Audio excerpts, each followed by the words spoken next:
santa e gloriosa paz do Senhor Jesus Cristo. Louvado seja Deus. Meus queridos, amados ouvintes, mais uma vez estamos alegres por estarmos na presença de Deus, porque onde o Senhor se faz presente, algo sobrenatural acontece. E esta noite não é diferente. Jesus, como já foi dito esta noite, Ele se faz presente neste lugar. Ele está passeando neste lugar, porque onde a palavra de Deus é anunciada, o Senhor ali está trabalhando, está operando, está realizando maravilhas, porque esse é o propósito do Evangelho, é fazer aquilo que o homem não pode fazer, é trazer vida, trazer libertação, trazer perdão, trazer restauração, purificação e por fim a glorificação, onde o homem poderá desfrutar da vida eterna. E nós estamos aqui para anunciarmos mais uma vez esse evangelho de poder, no nome daquele que é poderoso, que para realizar todas as coisas, como já foi dito esta noite, Jesus foi e é o único capaz de realizar a obra da redenção da humanidade, porque a humanidade doravante, desde o jardim do Éden, caído da graça, da glória de Deus, necessitava ser resgatada, libertada e ser novamente trazida à presença de Deus. Mas isso ao homem não é possível. Mas a Bíblia diz que para Deus tudo é possível. E isso Jesus realizou na cruz do Calvário. E eu quero compartilhar aqui uma porção da palavra de Deus com os amados, queridos ouvintes, também irmãos que estão aqui esta noite. Mais precisamente no Evangelho de Jesus Cristo, segundo escreveu o apóstolo João, o evangelista João, também conhecido como discípulo amado. Evangelho segundo escreveu João, no capítulo 19, iniciando do versículo 25,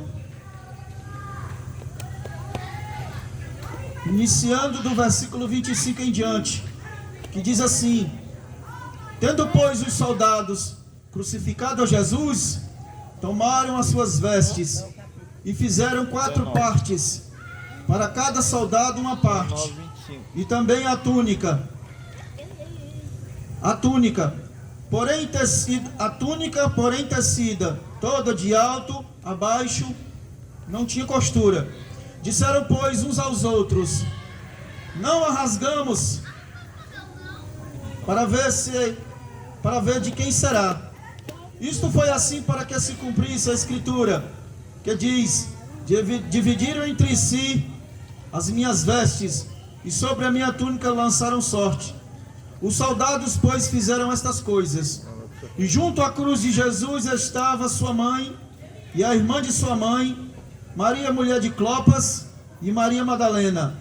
Ora, Jesus, vendo ali sua mãe, e que o discípulo a quem ele amava estava presente, disse à sua mãe: mulher, eis aí teu filho. Depois disse ao discípulo: eis aí a tua mãe. E desde aquela hora o discípulo a recebeu em sua casa. Depois, sabendo Jesus que já todas as coisas estavam terminadas, para que a escritura se cumprisse, disse: tenho sede. Estava ali um vaso cheio de vinagre, e encheram de vinagre uma esponja, e pondo no esopo, lhe deram a boca. E quando Jesus tomou o vinagre, disse: está consumado. E inclinando a cabeça, entregou o Espírito. Glória a Deus. Vejamos, meus queridos, amados ouvintes, que aqui o evangelista João, no capítulo 19, ele fala dos últimos momentos da agonia, do sofrimento, da crucificação do Salvador amado, bendito Jesus Cristo. É interessante que os 4 evangelhos, tanto os 3 sinóticos, Mateus, Marcos e João, fala da crucificação. Mas João, é interessante, eu lendo hoje as escrituras, João ele traz uma particularidade muito interessante a respeito da crucificação de Jesus. Porque como nós já dizemos esta noite, Jesus, diz a palavra de Deus, nasceu da Virgem Maria, na cidade de Belém de Judá. E ali aquela criança foi anunciada no templo como o Salvador. Jesus, ele viveu a sua infância, cresceu, e aos 30 anos começou o seu ministério terreno, a anunciar a palavra de Deus, a curar as pessoas, a libertar os oprimidos, consolar os quebrantados de corações, e a anunciar o dia aceitável do Senhor, como está escrito na palavra de Deus. E é interessante que aqui nós vemos todo o sofrimento que Jesus passou. Jesus foi preso pelos judeus, foi levado à casa do sumo sacerdote, lá foi interrogado, lá foi espancado, lá foi cuspido, lá foi condenado injustamente, depois é levado diante do governador Pilatos, e ali também do mesmo jeito as pessoas o rejeitam, as pessoas não querem receber a Jesus como seu Messias, como Salvador, porque aquelas pessoas estavam com o coração cheio de ódio, cheio de mágoa, por causa da prisão que eles passavam, política e econômica, por causa do Império de Roma. Mas o que os judeus não entendiam, que a maior prisão que eles tinham na vida não era simplesmente a opressão de Roma, política e econômica, mas é a prisão espiritual. A prisão que faz um homem ficar cego, onde o homem não enxerga as coisas de Deus, onde o homem não consegue ter discernimento das coisas de Deus, onde o homem não consegue enxergar aquilo que Deus está falando ao seu coração. Isso foi o que aconteceu com os judeus daquela época. Jesus cumpriu todas as escrituras, como ele mesmo disse: olha, tudo que está escrito a respeito do Filho do Homem há de se cumprir, e que nem um tio nem um jota será tirado antes que tudo seja cumprido. Jesus nasceu em Belém da Judéia, está lá no livro de Miqueias. Zacarias também fala que o Salvador haveria de entrar na cidade santa no jumentinho. Isso aconteceu. A Bíblia diz, Isaías, que o Salvador, ele sofreria, ele seria machucado, moído, ele seria ferido por causa das nossas transgressões, dos nossos pecados. Também diz que ele levaria nossas dores, as nossas enfermidades, mas aquele sacrifício traria um grande benefício à humanidade perdida, porque através do sacrifício de Jesus, através das dores de Jesus, através do martírio de Jesus, o homem seria redimido da culpa, da condenação do pecado e da morte eterna. Louvado seja o nome do Senhor. Mas o que eu quero trazer, uma particularidade aqui neste texto, é uma palavra que João diz no último versículo que eu li. Diz que Jesus, quando viu todas as coisas estando cumpridas, ele disse: está consumado. Se nós formos analisar essa palavra no original, no grego, não é bem parecido com o nosso português. Há um esclarecimento bem mais claro, bem mais profundo, porque esta palavra no grego significa tetelestai. O que é tetelestai? Significa a dívida está paga, foi tudo pago, não há mais dívida pendente. Jesus, ele estava ali pagando o preço do meu pecado, do teu pecado, do pecado da humanidade, para que o homem não pudesse hoje estar debaixo do jugo do diabo, está preso, o pecado, os desejos, os prazeres, a sua mente conturbada, por não ter uma direção, por não ter alguém que guie no caminho da verdade e da justiça, segundo a vontade de Deus. Mas o que isso quer nos dizer esta noite é que Jesus, ele é o caminho, Jesus, ele é a verdade, Jesus, ele é a vida. Jesus, ele não precisava descer do céu, passar por toda aquela humilhação, porque ele é Deus, porque ele é santo, porque ele é perfeito. Mas era necessário um sacrifício perfeito, imaculado, como já foi dito esta noite. João Batista, ele começou a anunciar que haveria um de se manifestar, a qual ele não era digno nem de desatar as correias das suas alparcas ou sandálias. E Jesus vai para cumprir tudo que estava nas Escrituras. Diz que um certo dia Jesus caminha em direção ao Jordão, em direção a João para ser batizado. E João, quando vê aquele Galileu sereno, com passos firmes, ele olha para a multidão e diz: eis o Cordeiro de Deus que tira o pecado do mundo. Jesus, ele morreu, Jesus, ele sofreu, Jesus, ele padeceu para pagar o preço do meu, do teu e do pecado da humanidade. Mas por que hoje muitas pessoas ainda se encontram presas, se encontram carceradas, se encontram perdidas, porque não aceitam para si o senhorio, o domínio daquele que é verdadeiro e poderoso, Jesus Cristo? Porque o apóstolo João, ele deixou esta palavra bem clara: tetelestai, está pago, a dívida está paga. Porque dinheiro, joias, nada valioso, humanamente falando, poderia pagar o preço do pecado da humanidade. Somente o sangue puro, verdadeiro, carmesim santo era o preço exigido por Deus para ser pago. Porque João bem sabia, e João trouxe um esclarecimento bem claro. Porque nos tempos de Jesus, nos tempos de João, nos tempos dos judeus daquela época, quando alguém tinha uma dívida, o credor fazia um documento, ia diante do juiz, apresentava: meritíssimo, esse homem me deve uma quantia X, ou esse homem, ele cometeu um delito X, ABC. E o que é que acontecia? O juiz olhava aquele documento e dava a sentença, e dizia: você tem que pagar toda esta dívida. Quando você pagar, você vem aqui de volta e eu assino o carimbo para que você fique livre da dívida. Ou então, quando cometia um delito que não era algo financeiro, ele era preso para pagar dívida, ia trabalhar como escravo. Ou então muitas vezes vinha a sentença de morte, se fosse um crime que tirasse a vida de outra pessoa. Então João deixou bem claro que a humanidade tinha uma dívida com Deus, que a humanidade contraiu uma dívida com Deus. Lá no Jardim do Éden, quando Adão e Eva pecaram, a dívida com Deus ficou ali pendente. E passou-se a história da humanidade, reinos e reinos, reis e reis. Mas Deus, ele nunca desistiu da sua criação. Deus não deixou o homem ir ao léu, como muitas religiões pensam, ou como alguns filósofos pensam. Mas Deus, ele sempre tentou trazer o homem ao seu regaço. O próprio Deus estabeleceu um culto provisório, um sacrifício provisório. No Antigo Testamento, Deus disse a Moisés: ora Moisés, quando o povo pecar, diz que traga um cordeiro de um ano, imaculado, sem defeito. Leva ao sacerdote e ali bota a mão no cordeiro. O sacerdote ora, o pecado do pecador passa para o cordeiro, e o cordeiro era morto, e ali a pessoa culpada era absolvida parcialmente. Mas isso se tornou um ritual vazio. O povo pecava, já tinha o cordeiro. O povo transgredia, já tinha o cordeiro. Isso se virou uma rotina.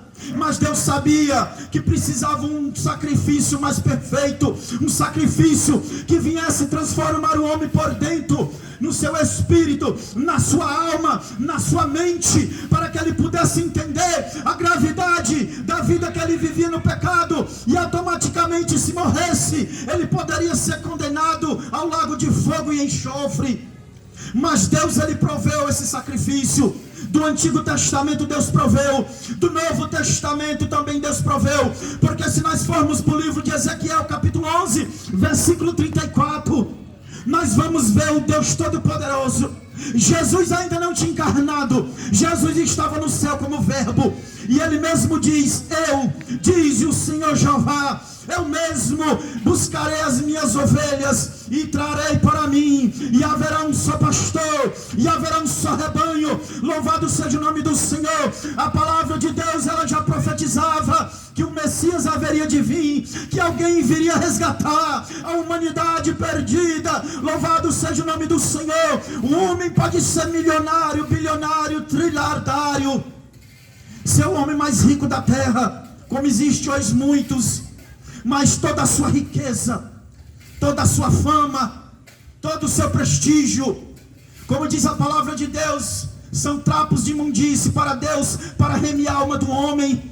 mas em Jesus Cristo o homem remido de forma completa, corpo, alma e espírito, é purificado, é santificado, é regenerado, é preparado, é adaptado para receber o Espírito de Deus, que é o selo do penhor, que é a garantia de todos aqueles que recebem Jesus como Senhor e Salvador.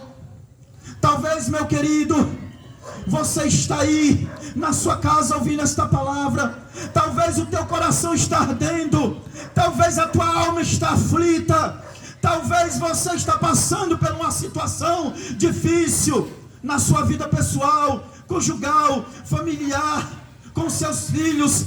Você já bateu em várias portas, não recebeu uma palavra que viesse solucionar o teu problema.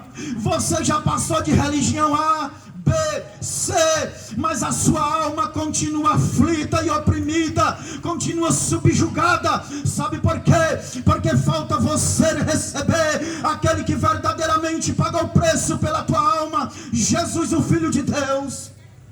João, o mesmo João evangelista, no capítulo 1, no versículo 12 do mesmo evangelho, ele diz que Jesus veio para os seus. Quem eram os seus de nação? Os judeus da época. E diz que eles rejeitaram Jesus.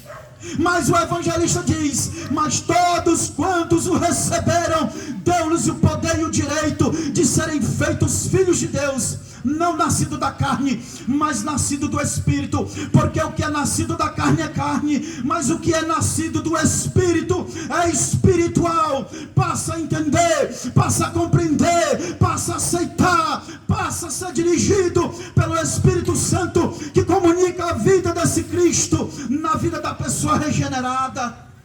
Se você, meu querido, está passando por dificuldade na sua vida, saiba que existe alguém que te ama. Saiba que existe alguém que está olhando por você, está olhando para você. Mas você pode perguntar: mas pregador, Deus sabe a minha dor, Deus sabe o meu sofrimento, Deus sabe o que eu faço, o que eu passo, por que Ele não faz nada? Porque é necessário, meu querido, você aceitar o sacrifício. Israel rejeitou Jesus, Israel não reconheceu Jesus, Israel não recebeu a palavra de Jesus. Até hoje, mais de 2000 anos, essa nação sofre, padece guerras, mortes, destruição. Hoje, humanamente falando, é uma potência bélica, científica e econômica, mas espiritualmente está morta, está enterrada, está sepultada, porque rejeitou o seu Messias. E quando uma pessoa não tem Jesus na vida, diz a palavra de Deus que espiritualmente ele está morto, está sepultado. Ele não consegue sentir a presença de Deus, não consegue entender as coisas de Deus, porque o homem de Deus, o apóstolo Paulo, diz que as coisas do Espírito espirituais são discernidas espiritualmente. Você não entende o que está passando, você não sabe como agir, você não sabe para onde ir. Muitas vezes alguém tentou te ajudar e não conseguiu. Sabe por quê? Porque não é a pessoa certa.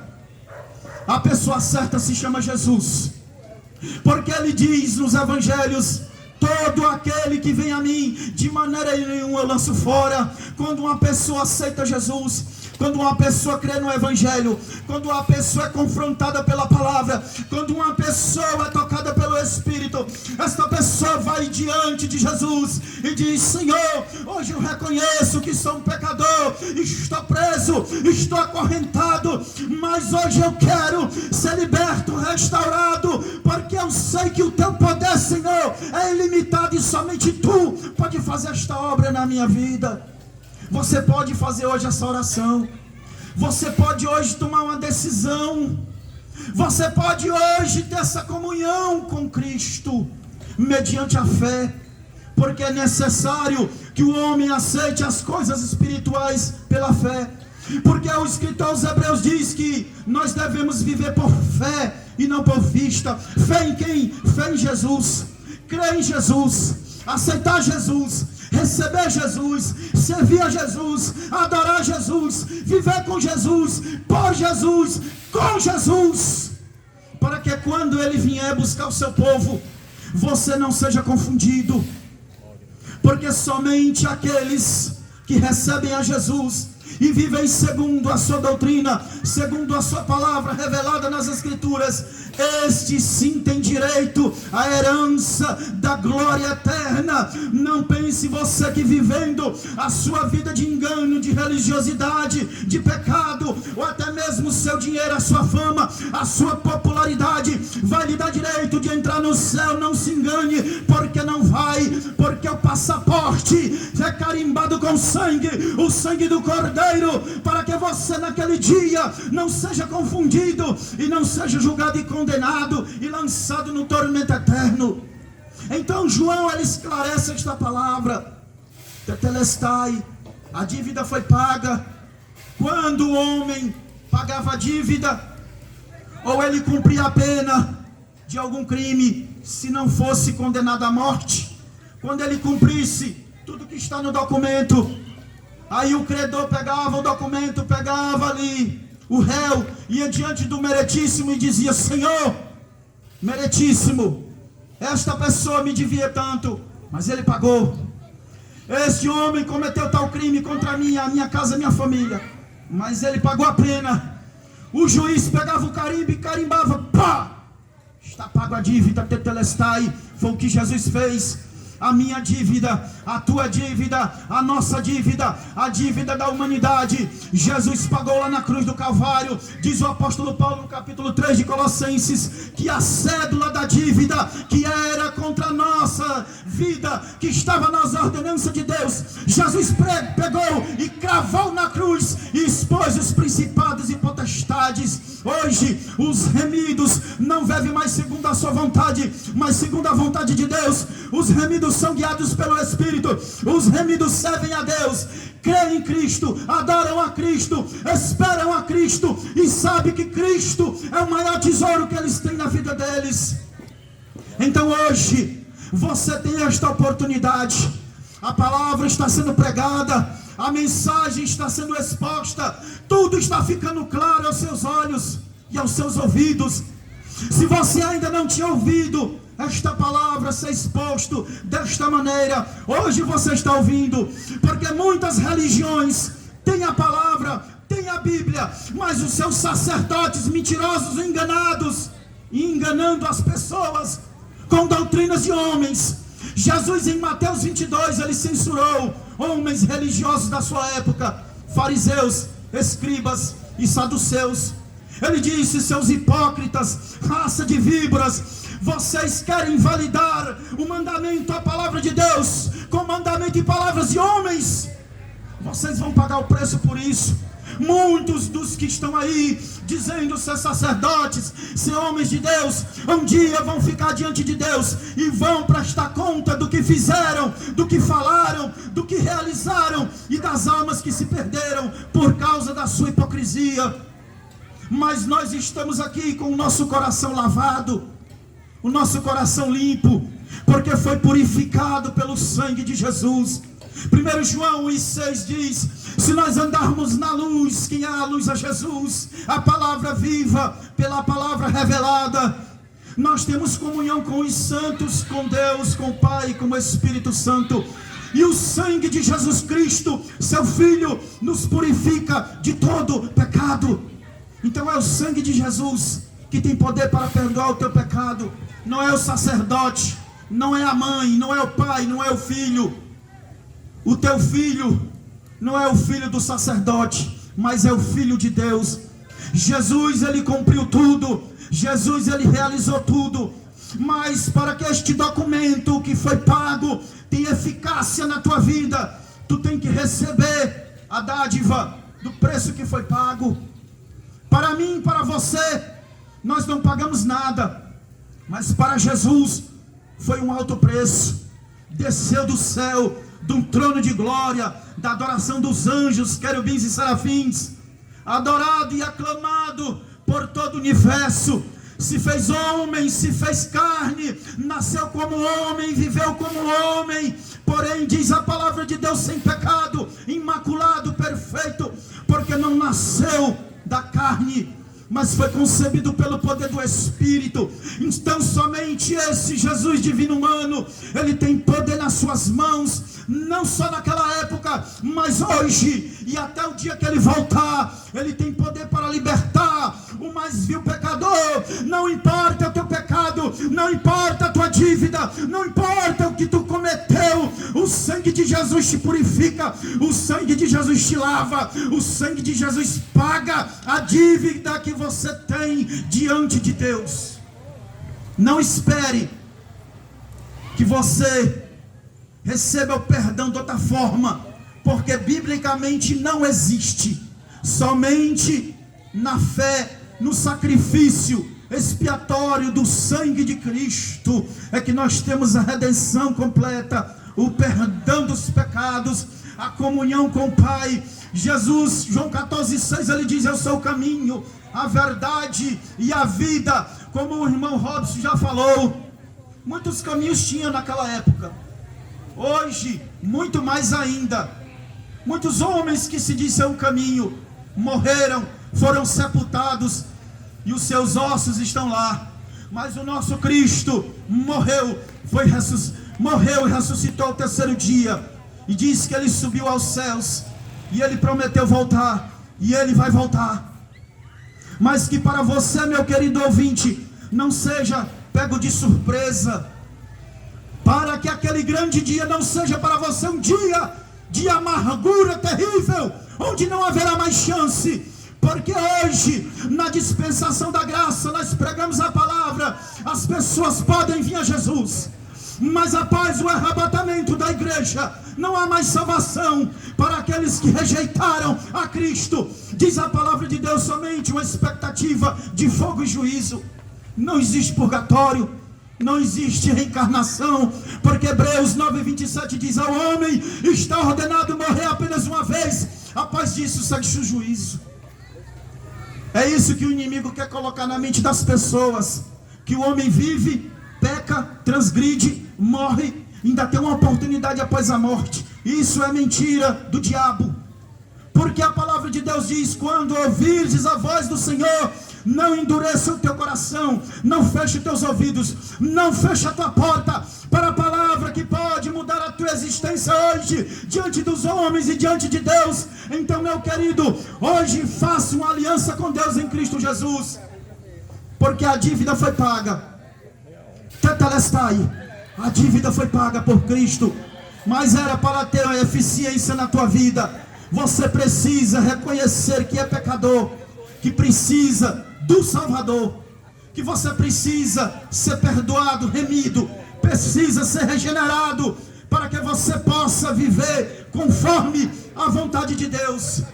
E que Deus em Cristo te abençoe e continue te esclarecendo e te dê uma próxima oportunidade. Mas hoje é o dia para a tua salvação. Então não rejeite, não protocole, não deixe para amanhã, porque diz a palavra de Deus: o dia de amanhã não nos pertence, mas somente o Senhor. Mas hoje, estando de pé, respirando, ouvindo, falando, você pode dizer que Jesus é o Senhor da sua vida. E que esta palavra, meu querido, seja bênção para a tua vida, seja refrigério para a tua alma, e que você reconheça Jesus como teu Senhor e Salvador. Não faça como Israel, porque se você fizer como Israel, você vai continuar no sofrimento, você vai continuar preso, você vai continuar escravo, e se você morrer, acabou-se a tua chance de salvação. Mas que Deus tenha misericórdia da tua vida e esclareça a tua mente aquilo que as Escrituras revela através dos seus ensinamentos. E aqui eu já agradeço a preciosa oportunidade, em nome de Jesus.